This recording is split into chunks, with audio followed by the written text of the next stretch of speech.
NEIR সংস্কার, syndicate প্রথা বাতিল এবং মোবাইল ফোন আমদানির সুযোগ উন্মুক্ত করার দাবিতে বিটিআরসি ভবন ঘেরাও করেছে স্মার্টফোন ও গ্যাজেট ব্যবসায়ীরা।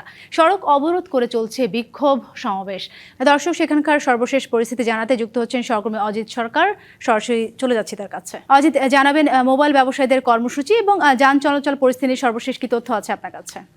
এখানে আপনি জানেন, এখানে সকাল 9টার পর থেকে কিন্তু আগারগাঁ মোড়, শ্যামলী শিশু মেলা পাশ থেকে এবং কি আর বিটিআরসি ভবনের সামনে সড়ক কিন্তু তারা আসলে মোবাইল ফোন ব্যবসায়ী এবং তাদের দোকানের কর্মচারীরা কিন্তু আসলে এখানে বিক্ষোভ কর্মসূচি, সড়ক অবরোধ করে তারা কিন্তু বিক্ষোভ কর্মসূচি করছে তারা।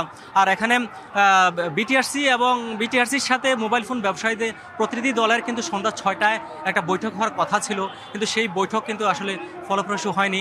তারপর তারা এখানে সন্ধ্যা 7টায় কিন্তু তারা একটা 7 সদস্যের ব্যবসায়ীদের 7 সদস্যের একটা প্রতিনিধি দল কিন্তু বিটিআরসি ভবনে প্রবেশ করেছে।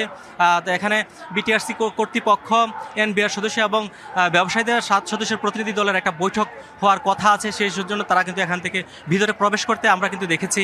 আর এখানে আন্দোলনকারীরা কিন্তু 2টা সড়ক কিন্তু আগারগাঁ মোড় এবং শ্যামলী থেকে যে আগারগাঁ যাওয়ার যে সড়কটা, সেই সড়কটা কিন্তু তারা কিন্তু অলরেডি তারা কিন্তু ছেড়ে দিয়েছে।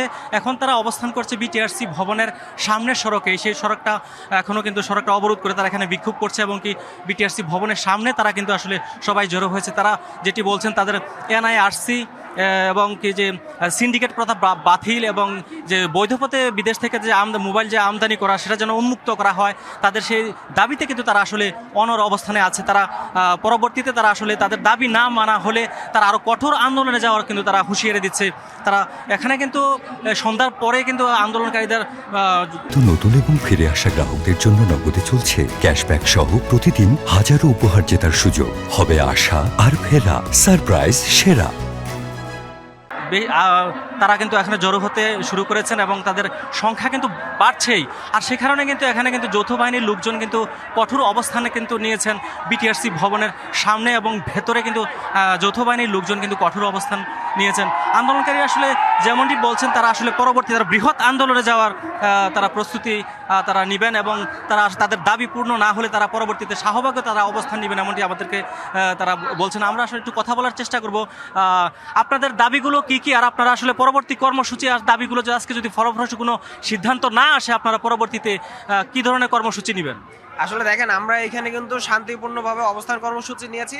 আমাদের যে যৌক্তিক দাবিগুলো রয়েছে, সেই যৌক্তিক দাবিগুলো যেন তারা বৈধ উপায়ে মেনে নেয়। তারা যেভাবে অবৈধ প্রশাসনিকভাবে আমাদের উপর যে একটা দাবি দাওয়া উপস্থাপন করেছে কিংবা চাপিয়ে দিচ্ছে, আমরা এটার বিরোধিতা চাচ্ছি। আমরা বলছি না যে একবারও কর দিব না কিংবা ভ্যাট দিব না, আমরা বলছি এই ভ্যাটটার জন্য যৌক্তিক পর্যায়ে হয়, যেন এটা জনগণের উপরে কোনো ধরনের বার্ডেন ক্রিয়েট না করে। আমরা এখানে সকাল থেকে অবস্থান নিয়েছি। তারা প্রথম দফায় আমাদের সাথে, আমাদের যারা প্রতিনিধিরা ছিল তাদের সাথে কথা বলার নামে তাদের থেকে প্রশ্নগুলো শুধু শুনেছি, কিন্তু তারা কোনো সদুত্তর দেয়নি। তারা সময় নিয়েছিল সন্ধ্যা 6টার দিকে, কিন্তু 6টা বিলম্ব হলেও এখন 7টা বেজে প্রায় 7:30 বাজছে।